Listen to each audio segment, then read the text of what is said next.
পূর্বের কথা মোতাবেক পুরা দেশ তুফানের হাতে তৈলা দেব। তুফান যা চাইবে তাই পাইবে, যা করিতে চাইবে করিবে, ইহাতে বাধা দেওয়ার একটা কেউ রাখতে পারিবে না। আর ইহার ব্যতিক্রম ঘটিলে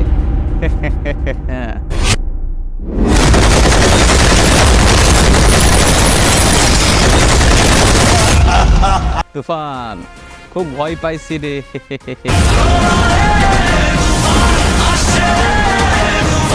আসসালামু আলাইকুম সবাইকে, আশা করি সবাই ভালো আছেন এবং সুস্থ আছেন। আলহামদুলিল্লাহ আমিও ভালো আছি। তো আজকে আমি এখন রাইট নাও কথা বলতে আছি বাংলাদেশের one and only megastar superstar Shakib খানের মুভি নিয়ে। আপনারা অলরেডি শুনেছেন যে বাংলাদেশের রাইট নাও বর্তমানে সব থেকে ট্রেন্ডিং এবং সব থেকে যে দর্শক টানছে হলে সেই মুভির নাম কিন্তু তুফান মুভি, যেটা শাকিব খান রিসেন্টলি করেছেন। সো গাইস, এটা কিন্তু তার জীবনের 250তম সিনেমা। তিনি কিন্তু অলরেডি অনেক মুভি করেছেন, হিট মুভি দিয়েছেন, ব্লকবাস্টার মুভি দিয়েছেন এবং এই মুভিগুলো করে কিন্তু তার নামের সাথে মেগাস্টার সুপারস্টার এই নামটি অ্যাড করেছেন। এটা কিন্তু তার জীবনের 250তম সিনেমা। তিনি কিন্তু ইতিপূর্বে অনেক blockbuster hit super duper blockbuster movie দিয়েছেন এবং এইগুলো মুভি দেওয়ার ফলেই কিন্তু সেই সাকসেসের জন্য তার নামের সাথে মেগাস্টার সুপারস্টার এই নামগুলো যুক্ত হয়েছে। তো যারা কেজিএফ, জওয়ান, অ্যানিমাল এই মুভিগুলো দেখেছেন তাদের কাছে মনে হবে এই মুভিটি, এই তুফান মুভিটি সস্তা বা চিপ বা তাদের থেকে কপি করেছে, কিন্তু না গাইজ, হতে পারে তাদের ভিজুয়ালাইজেশন, তাদের কিছু ডায়লগ, কালার, সিনেমাটোগ্রাফি কাছাকাছি similar is same, but it is not a same movie at all. হতে পারে তাদের থেকে inspired, but it is not a copy or not a cheap version of KGF, Animal and Jawan guys. So today I am going to show you that how is the cinema running in Rajshahi cineplex.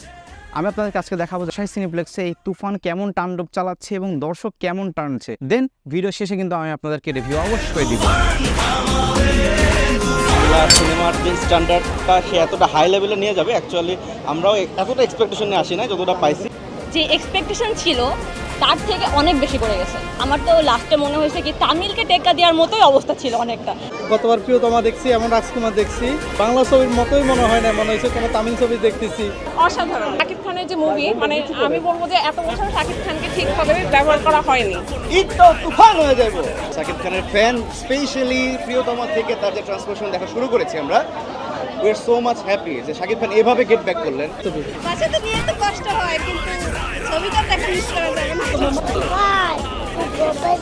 Video সবসময় best, Shakib খানের অভিনয় best, অসাধারণ তার look, কাহিনী, হ্যাঁ সব কিছু মিলিয়ে আমার বাংলা মুভির মধ্যে সব থেকে বেস্ট লেগেছে। A few moments later. এটা কিন্তু সম্পূর্ণ অর্গানিক, যেগুলো দর্শক আপনাদেরকে পাবলিক হিসেবে দিয়েছে, আমরা কিন্তু চেষ্টা করেছি সেটাই আপনাদেরকে দেখানোর জন্য। আর হ্যাঁ গাইস, এই তুফানের টিজারে কিন্তু বলেছিল তুফান একদিন ন্যাশনাল লেভেলে খেলবে, যেটা আজকে সত্যি হতে যাচ্ছে।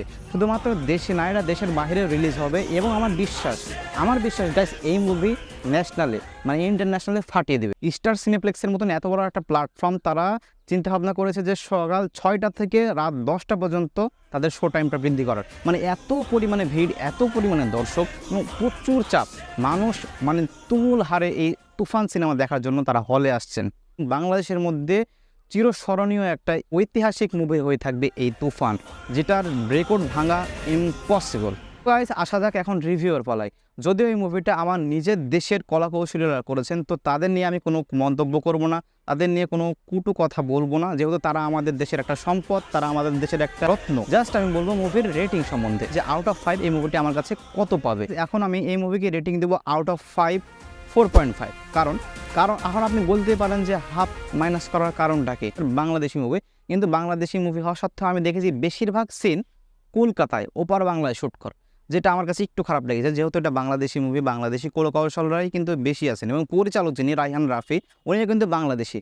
তো আমি মনে করি যদি বাংলাদেশে সব কিছু শ্যুট করা হতো তাহলে খুবই ভালো হতো আর কি। প্রতিটা সিনের সাথে যে বিজিএমটা ছিল, যে ভাই মাইন্ড ব্লোয়িং, আউটস্ট্যান্ডিং, অসাম, মানে যেটাই বলবো সেটাই কমাই যাবে। যে পোস্ট ক্রেডিট থাকে, হিন্ট পেয়েছি যে পার্ট 2 আসার কথা, এখানে কিন্তু ছিল সবে মাত্র শুরু। তার মানে এটার দ্বারাই বোঝা যায় যে রায়হান রাফি ভাই আর একটা পার্ট 2 নিয়ে জলদি আসতে চাচ্ছেন। তো আজকের ভিডিওটা আমার এই পর্যন্ত। দেখা হচ্ছে ইনশাল্লাহ আপনার সাথে নেক্সট কোনো ভ্লগ অথবা নেক্সট কোনো কন্টেন্টে। সে মতো সবাই ভালো থাকেন, সুস্থ থাকেন।